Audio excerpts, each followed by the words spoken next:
is that that only happened after the fall. Before the fall, there were no predators. Everybody, it was like Bambi, like a Disney movie. So of course I asked in their own diorama model why that dinosaur has those huge honking teeth, and they said, well, that was to crack open coconuts. But then the fall happens, and so now we have good and evil, including predator-prey relationships, and the suffering of animals. So as you proceed through the hall, of course Noah's Ark, whether it's 2x2 or 7x7, depending on which passage you want to read, they went with the 2x2. And then, you know, the flood comes, and these are big files.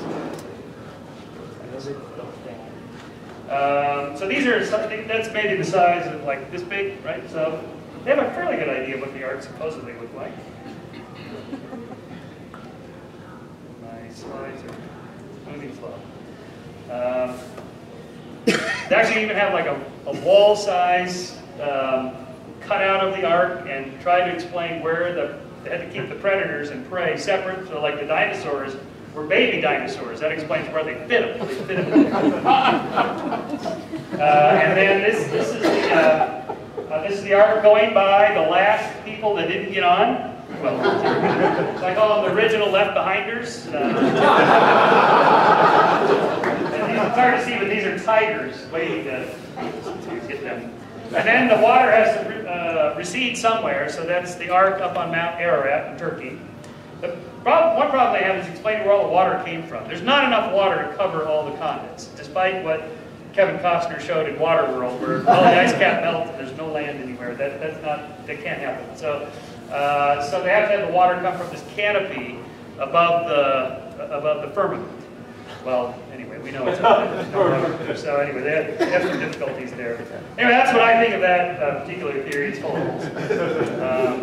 But I think they're missing, I mean, honestly, I think they're missing the point of the ark story. The whole destruction, redemption, starting over, forgiveness, and so on. There's metaphors in there in these biblical stories that I think you miss if you take it too literally.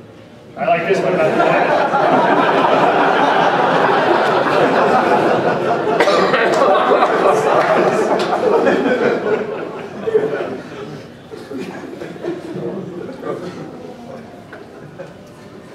so now as you move through, this is to get toward the metaphysical consequences of your worldview. Only 1 in 3 teens will continue to participate in church life once they're living on their own. Well, what are teens doing in between leaving their family and starting their own family? They go to college, and this is where they learn all that secular, humanist, evolutionist, atheist stuff. So that tells us what they're interested in. No heaven, no hell, just science. Inside the crusade against religion. Bible versus science. Terry Schiavo and mercy killing, dying on their own terms. Gay marriage, sex, drugs, and rock and roll, and that's what happens when you go down that worldview. That's what they believe. That's what they believe. That America, the most Christian nation in all of the industrial West, also is the most secular because of our government. Our secular government separating church and state. Therefore, we have to break down that wall and bring America back to the Christian nation that it once was. Okay, so this is why they care about this stuff. Once you start teaching that down here, it trickles all the way through our system, all the way up into the Supreme Court and so on. On an intuitive level, this does bother people. I definitely would prefer to believe that God created me than that I'm the 50th cousin to a silverback ape. This was a quote in the Washington Post by one of the Dover residents during that trial. It is a little disconcerting to think that we're that closely related.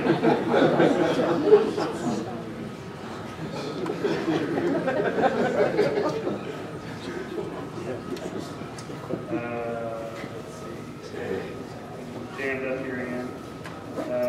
There we go. The fact is, we share 98% of our genes with our chimp cousins.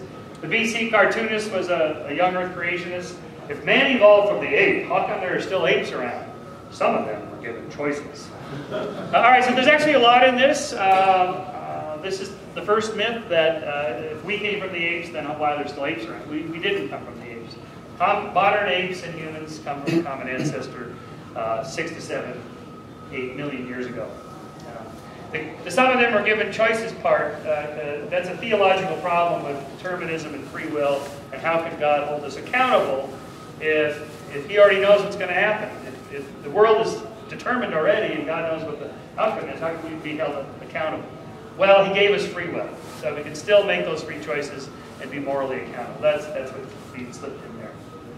Part of the problem, I think, is our own fault. The iconography of how evolution is often presented in popular culture, or even in museums. This is an actual museum case, meant to show the anatomical similarities, homologies, common anatomy because of common ancestry.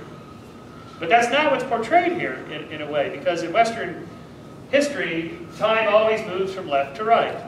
And it's put in a sequence, not like they're facing us so we can see their skeletons in that way, but as if they're moving in this sort of march of time from stones to mushrooms to the vegetation to animals to mammals to man to the angels to the gods, the great chain of being.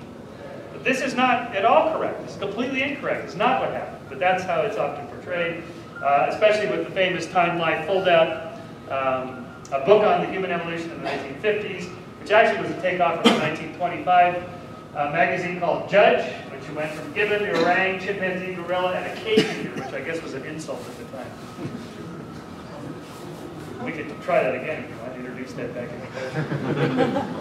The myth is modernized, the iconography comes up over and over and over again, spiritualized.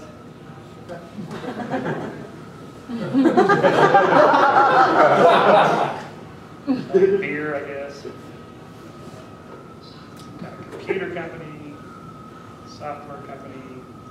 Social commentary, that's the Homo European Unionist here, which at the time was believed to be a de-evolution in our history during the debate. More social commentary.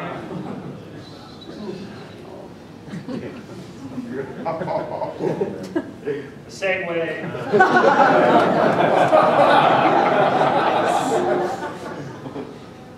More social commentary. Expensive social commentary. Somebody swipe for a pinball. As religious commentary, I mean, does the Quran teach reverse evolution? The iconography is almost always left to right, but this one's sort of jarring if you think about how we're used to looking at time progressing from left to right, from right to left. Very jarring to the eye. This is from the Encyclopedia Britannica, so maybe they were trying to stir up our visual cortex. In fact, The Planet of the Apes was a kind of a reverse evolution film in which, as Charlton Heston discovers at the very end, that in fact he's back on Earth and the whole thing evolved. But somehow the great apes got language and tools, but they were still very close to the brute beast, something like that. So shortly after Darwin, Ernst Haeckel, the German Darwinist, published a book in which I think he got it right here in this illustration. A richly branching bush of human evolution is the way to think of it. Not a ladder of progress, but a richly branching bush in which we're just up here as vertebrates. Not all that important. But later he kind of snuck us back in. In which he put humans back in the middle of the trunk. And there we are, back in the middle, as if all of this is sort of leading to us. It's almost impossible for any of us to write a story in which we're not the central character. And the most important, all leading up to us, all paths lead to us. Okay? Every autobiography ever written does that. Well, in a way, this is like the autobiography of humans. In fact, we're just this tiny little, we're just this, and you know, off of that, there's millions and millions of little branches and twigs, and that's just part of that whole thing there. So, moving along with some of the kind of basic fallacies that creationist intelligent design theorists make, what I call the fossil fallacy, or one fact is not a science make. When I debated Gish, he makes this demand, they always make this demand, show me just one transitional fossil that proves evolution. Well, evolution isn't proved through one transitional fossil. It's proved through a whole concatenation of pieces of evidence put together. It's an inferential science, it's historical science. But as it so happens, the week I debated Gish, this little beastie here, Ambulocetus natans, was discovered and published in Science, so I have the slide.